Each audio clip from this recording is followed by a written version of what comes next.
So, welcome back. In order to take a closer look at the electricity regulator in North America, we would like to invite Kal Ayoub, who's critical infrastructure and resilience advisor to the chairman for the Federal Energy Regulatory Commission. Kal is an advisor on critical infrastructure and resilience, as I was saying, for the FERC, the United States. And before becoming an advisor in February this year, he used to work as a deputy director of the cybersecurity division for the Electrical Reliability Office since 2015. So, welcome, Kal.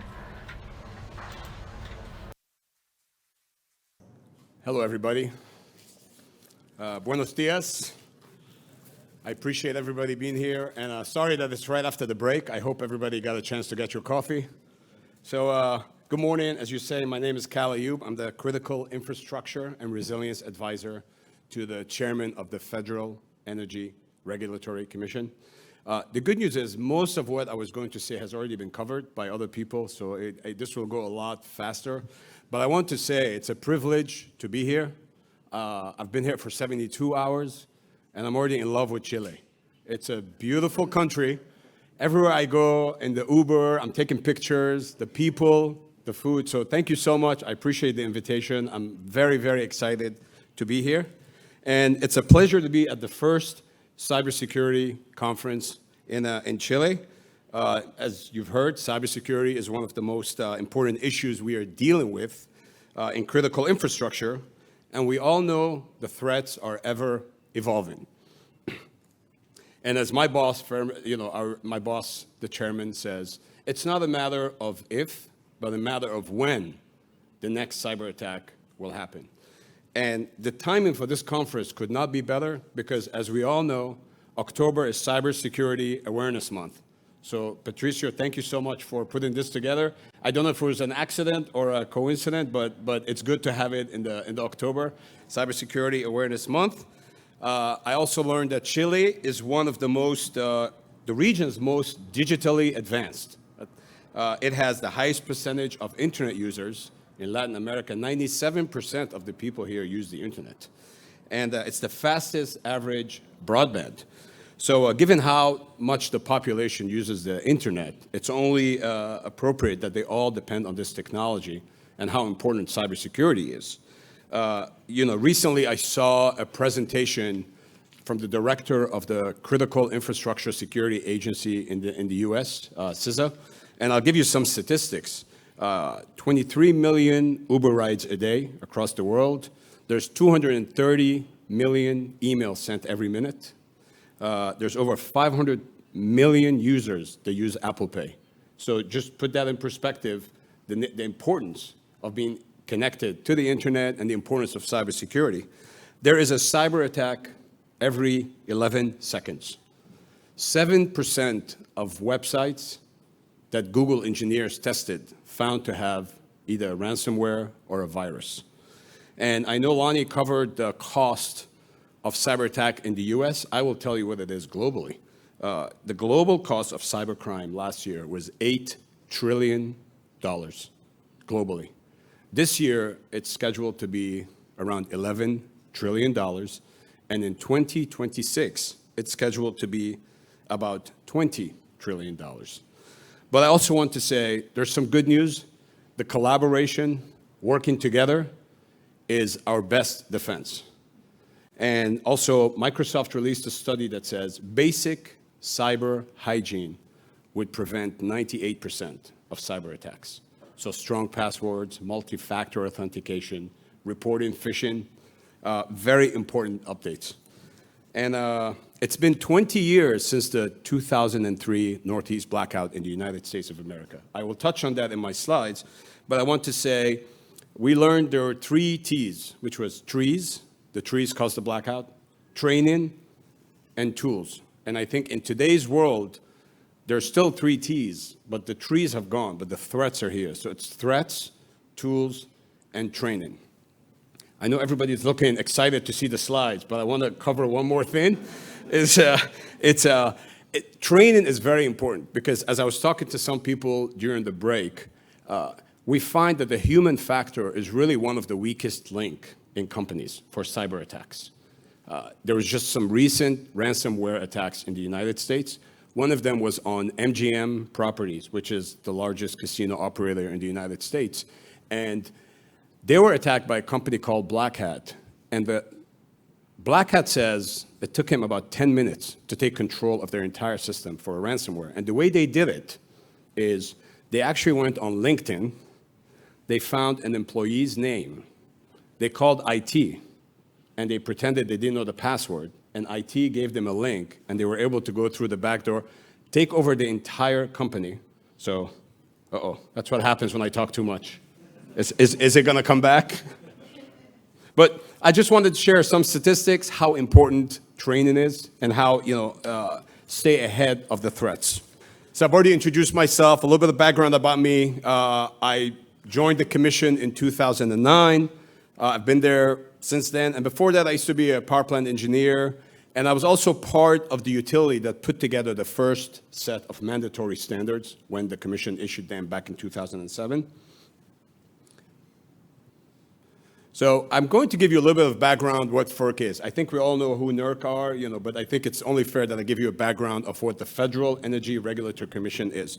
So FERC was created in 1977 by the Department of Energy Organization Act. It's independent by statute, which means it's independent from any political party influence, because no more than 3 commissioners may come from the same political party. Typically, it's about 5, there has to be 5. The majority would be the party of the president, but the 2 would have to be the opposing party. So it's independent from any direct presidential, congressional oversight, because FERC decisions are reviewed by a court. So today, it's typically 5, but today we have 4. Our chairman, my boss, Chairman Willie Phillips, Commissioner Danley, Commissioner Allison Clements, and Commissioner Mark Christie. As you can see, they each have a term of 5 years that are staggered, so it tells you when their term expires. So as I mentioned, how is FERC organized?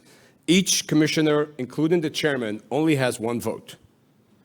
Since an act requires a majority vote, the chairman can also be outvoted. So everybody, it's on equal footing, and every commissioner has 1 vote. The chairman is designated by the president. Senate confirmation is not required. And FERC has about 1,500 employees. About 55% are in the electric sector, 22% is gas and oil, and 23% is hydroelectric. By profession, cybersecurity specialists, lawyers, engineers, economists, accountants, ecologists, geologists, biologists, etc. And the budget for FERC is about $520 million, which is appropriated by Congress. So to step back, I know we're talking a lot about standards and blackout. So let's talk about how we're here today. If I can step back and give a little bit of history. In 1965, there was a major blackout in Northeast United States. So NERC was created to have voluntary, and the keyword is voluntary, standards. And NERC back then, the C in NERC was council. It was actually North American Electric Reliability Council, and it developed voluntary protocols and standards for reliable grid operations. Since 1965, take a look at this, blackouts kept on happening, right? 77, 82, 96, 98, 99. It was natural, the standards were voluntary and blackouts kept happening. Well then, the major one, the blackout of 2003, this is a satellite image. So if you look, this is quite a remarkable picture, right? Completely blacked out. This was August 14th, 2003. So, of course, this was a wake-up call for everybody. The impact of 2003 affected 50 million people across the US and Canada. Some areas took about 4 days to restore, 62,000 megawatts. The cost of the blackout was between $4 billion and $10 billion. Oh, sure, yeah. It's confidential. No, I'm kidding. So the GDP of Canada, right, went down by 0.7%, 8.9 million. But the point is, it was dramatic, it was catastrophic, and it was a wake-up call for everybody in the US. So the US and Canada created a blackout task force, and they came up with some of the reasons for the blackout.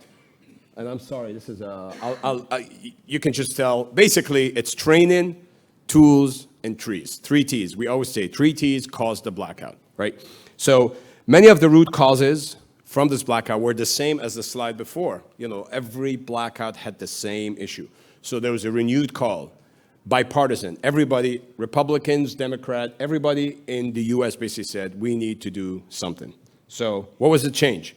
They passed the Energy Policy Act of 2005, which amended our rules and regulations to create a mandatory electric regime. So the purpose was to create an independent electric reliability organization, which became NERC, that the Commission certified. And I wanted to give a hierarchy of NERC. I think everybody is familiar with NERC, but I wanted to show where NERC is in the so no. So we have the Commission who certifies NERC, and actually NERC has 6 regional entities reporting up to them. And under the 6 regional entities, you have over 1,600 unique registered users, owners, and operators of the bulk power system. So who must comply? Very quickly, we have, under Section 2, the Commission has jurisdiction over the ERO, who's NERC, regional entities, all users, owners, and operators, entities including ERCOT, and some which are under the Department of Energy, Bonneville Power, etc. So let's talk now about cybersecurity. Where I work at the Commission, we have we call it a 2-pronged approach. Basically, we have the Office of Electric Reliability, which I used to work in. We oversee the development of the mandatory reliability standards, which are enforced by NERC. But we also have another office, the Office of Energy Infrastructure Security, which has a voluntary program, which engages with the industry to encourage and support the implementation of best practices. So you have 2 roads. You have the mandatory, but you also have the best practices, which is very important because I think when you just talk about mandatory, enforceable, fines, etc., I think it's important to have another office that is going out and engaging with the industry without penalties, just to build up their program. So these are some examples of cybersecurity activities that the Commission has done. So obviously, I think Lonnie touched on some. We approved the first set of mandatory cybersecurity standards that was developed by the industry. But I want to point out, very importantly, that as a Commission, when we realize that there is a gap, there is a risk in the system, we, the Commission, actually direct NERC and say, hey, NERC, we think we have a problem, we have a gap, we want you to go and develop standards. And I'll give you some examples. Supply chain risk management, the Commission issued the order and say, NERC, you need to develop supply chain risk management. Another important one, which was touched on today, cybersecurity incident reporting. The Commission said, there is a gap. NERC, we want you to go and develop a standard for cybersecurity incident reporting. And most recently, just this January, we issued an order to NERC and say, NERC, develop a standard for internal network security monitoring. Going in and out of the EMS is electronic security permit, ESP. There's already standards for that, but we are concerned about inside the network, how are you monitoring that? So I just wanted to give you an example of how the Commission reacts with cybersecurity. And most importantly, we always say what and not how. We will tell NERC, this is what the problem is, but the Commission does not write standards. The Commission does not say how to develop standards because NERC, even the legislation, is the technical expertise. And so we work with NERC, and NERC works with the industry. And we also, the Commission goes out and we do 4 cybersecurity audits every year. After those audits, we compile a list of all the lessons learned that we saw from the 4 audits. We don't use the names of the entities, it's completely anonymous, but we issue a report that's posted on our website that entities can go and download and see what we are seeing when we audit entities, which is very important because typically when you hear there's an audit program, Other entities do not have an insight into what's going on. The reason we do this is to teach people and say, without telling you the names, come look at what we are seeing, what the lessons learned are, so maybe you can implement that. And to date, we have done 6 annual reports with a total of 69 lessons issued. These are hyperlinks. Patricia, I'm not sure if these are going to be posted somewhere, but these are the hyperlinks. And I'm happy to send anybody, first name, last name at FERC.gov. So I talked about the orders that the commission does and what we do. I wanted to talk about the other office, which is the best practices, which is called OICE. And the approach is they develop recommendations, provide assistance, participate interagency and intelligence-related coordination, and conduct outreach with private sector owners. So that's the background of FERC, and now I just wanted to give you quickly what we're doing now. My boss, the chairman of FERC, is always saying reliability is job number 1. So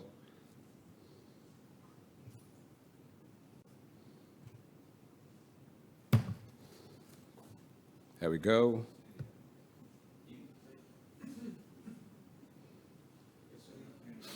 Yeah, that's okay. That's okay. Basically, it's a 9-second video, and the chairman is saying reliability is job number 1, and his priorities are cybersecurity, extreme weather, and ensuring reliability as the resource mix changes.